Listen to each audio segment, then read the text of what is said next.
Welcome to A Slice of Therapy. This podcast was created with Anchor.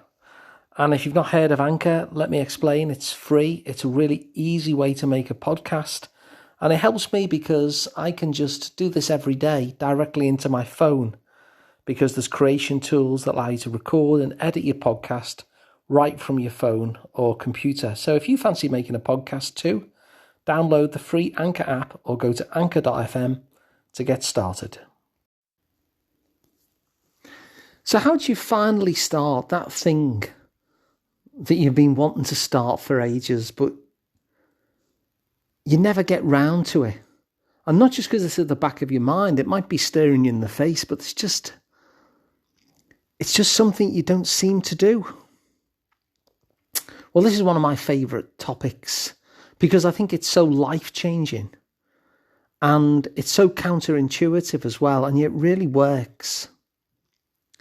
The way to start something, finally start something that you've been meaning to start, is to really lower your expectations about what it is that you need to do. So you might be wanting to start some habit or some thing that you do regularly maybe, and yet you just never get round to it. You just never do. And part of the reason why we never do is because the mountain just seems a bit too big to climb. And I experienced this, over the past week. Because one of the things that I set myself to do was to do kettlebell swings.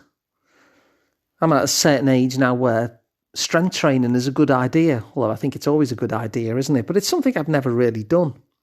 And so I got into using these kettlebells and doing kettlebell swings, type of weight. And what I noticed was yesterday I missed.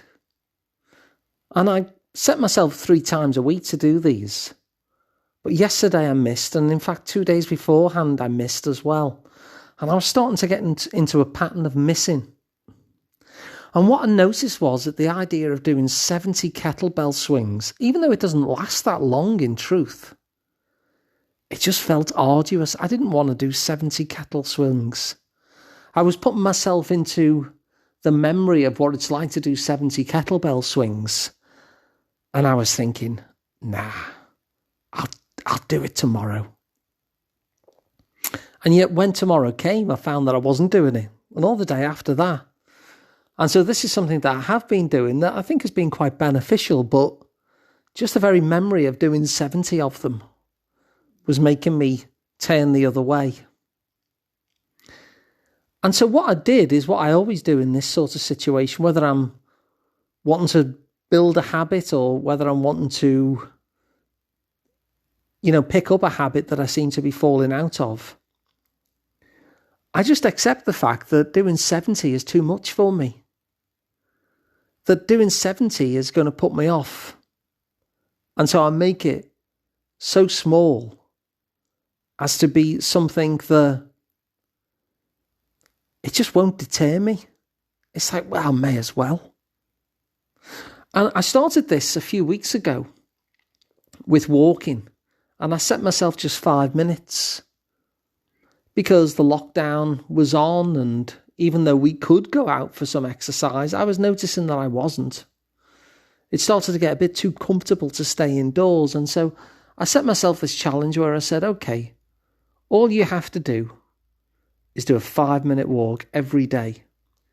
You get out your front door, you walk 2.5 minutes, and then you can turn back again.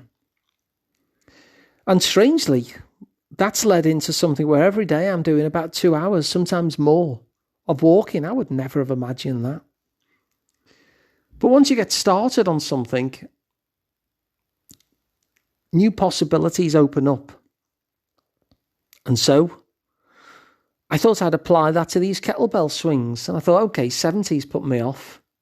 What number wouldn't put me off? What number would be so small, so tiny, in fact, that my attitude would be, well, I may as well. And so I decided that every day I'm going to do 5 kettlebell swings. Now, if I find out that 5 is too many, I will lower it again. I'll lower it to 4 or 3 or 2 or even 1. Doesn't really matter how low it is, as long as it's something you do regularly, because once you start doing it, like I say, new possibilities emerge. And 5, I thought, well, I can do 5. So I actually picked up the kettlebell for the first time in days. And I swung 5. And then I was faced with the choice. What did I want to do? I'd actually got my big tick. I'd succeeded for the day on that front. But, I was holding the damn kettlebell at that point. So I swung it a 6th time, and a 7th and an 8th. And I got up to 52. And I put it down because I was tired. And then I thought, well, I've got this far. I may as well have a little breather for about a minute or 2. And I'll do the other 18. And I ended up doing 70 swings. Now, had I have started saying, come on, Alan, you need to do your 70 swings, I would never have done 70 swings. I would never have even done 1. But because I'd set the bar so low, I thought, well, I can pick up my kettlebell and do 5 swings. But then I was already swinging the thing, so I carried on and I carried on all the way up to 70. And this is the power of making a start. It's often thought that we have to do these gargantuan tasks, and we don't. We just need to set ourselves something that we know we can do. And, we never even have to increase that. 5-minute walks are still all I have to do. Even though I'm doing 2-hour walks, even though I'm doing miles and miles of walking, if ever I wake up and I just don't feel bothered, I can still keep up my winning streak. I can still say, come on, Alan. It's only a 5-minute walk. Just come outside the house. In fact, last week I had that exact same thing.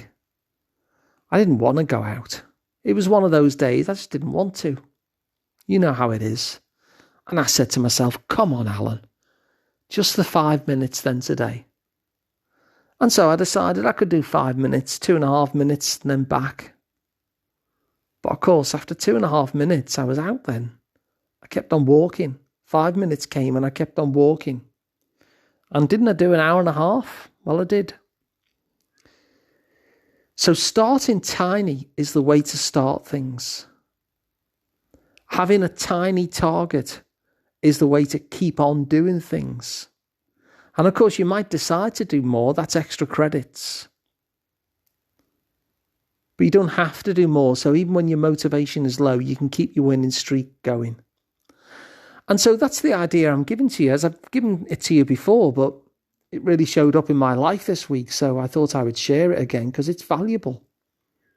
The way to start that thing that you've always wanted to start is to give yourself the tiniest target that you can imagine so that you know that you can definitely do it. And if you've misjudged it and you can't definitely do it, lower it again until you can.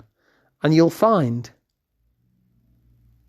that you'll be able to start that thing that you've been putting off, that thing that you've really genuinely wanted to do, that you know has got benefits for you. And you'd like to do it on a regular basis. But it just feels too big. Lower the bar and you'll notice that you start. And once you start, who knows where it goes. So that's my idea for today. I hope you enjoy it and I hope you find it useful. If you do, pass it along. If you wanted to work with me directly, I'm Alun Parry. You can find me at liverpoolpsychotherapy.co.uk. And of course, please feel free to subscribe to the podcast wherever you get them. And if you want to see them on video, go to asliceoftherapy.com. Thanks for listening. I'll be back tomorrow with another one.